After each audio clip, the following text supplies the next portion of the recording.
Anasema yustahabu fil udhiyati umuru, kuna mambo ambayo ni mustahabu katika kichinjo. Kile kinachochinjwa kuna mambo ambayo lazima mtu ujue kwamba mambo haya ni mustahabu katika huyu mnyama anayechinjwa, na tujue ni mnyama wa miguu minne. Anapochinjwa kuna mambo ambayo ni mustahabu Bwana Mtume ametufundisha. Jambo la kwanza, mnyama huyu lazima awe mnyama mzuri, si mnyama aliyokonda. Lazima awe mnyama mzuri, mnyama aliyenenepa, yuko na afya nzuri.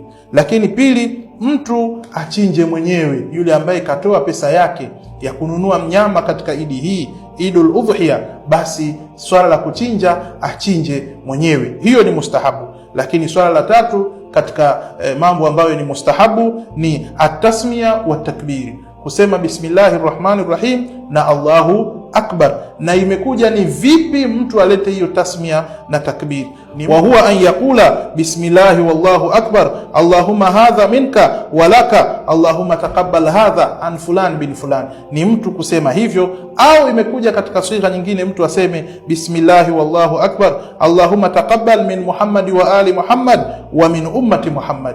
Mtu akisema maneno hayo, basi baada ya hapo achinje kwa dua hizi mbili. Lakini jambo la nne katika mustahabati ya mambo ambayo inatakikana mtu awe nayo katika swala zima la kuchinja ni kuigawa nyama ambayo ameweza kuchinja mnyama wake katika mafungu matatu.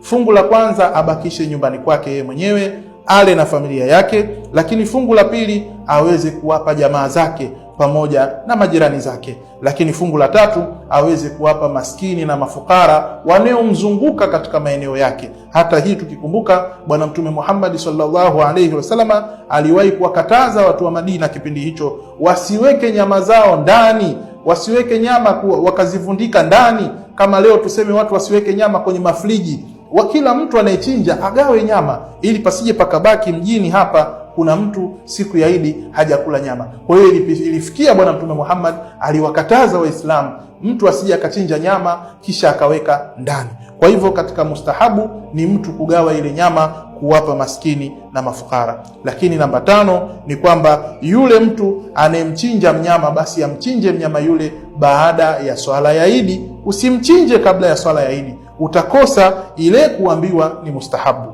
Lakini swala la 6 ni mtu atakapomchinja mnyama yule ahakikishe mnyama yule ameelekea kibla. Lakini swala la mwisho ni kwamba mtu anapomchinja mnyama basi na yeye ni mustahabu ale katika nyama ile. Mtu anapomchinja mnyama yeye pia inatakikana ni mustahabu ale katika nyama ile. Asichinje mnyama kisha nyama yote akagawa haya mafungu matatu tuliyosema, kisha akaichukua nyama hii akawagawia watu wengine na yeye asibakishe chochote au asile chochote. Kula nyama ile ni mustahabu kwa siku kama hii, siku ya Idi al-Udhiya.